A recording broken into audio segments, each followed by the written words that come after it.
The transfer of James Bond to Amazon angered the British media and critics. Barbara Broccoli and Michael J. Wilson, who have been in control of the James Bond films since the 1990s, announced that they have transferred the rights of this series to the global distribution giant Amazon.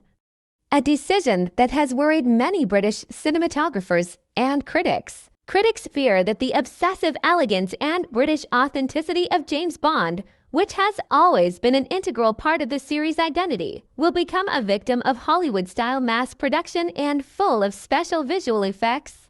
In 2012, Disney bought the Lucasfilm studio for $4 billion.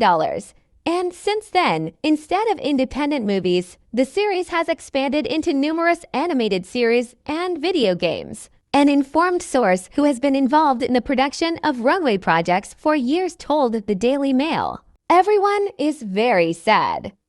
No one imagined that James Bond, this incomparable British hero, would finally be owned by Jeff Bezos. In the real world, Bezos looks like one of the villains of Bond, and now the future of one of the most iconic characters in the history of British cinema depends on him. Since the departure of Daniel Craig from the role of Bond in 2021, the series has been in crisis.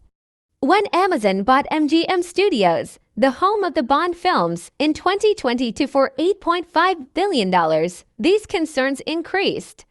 Now Amazon not only has the right to produce new Bond films, but also has control over the previous 25 films in this series.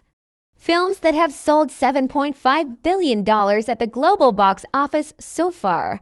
The amount of this deal has not been announced.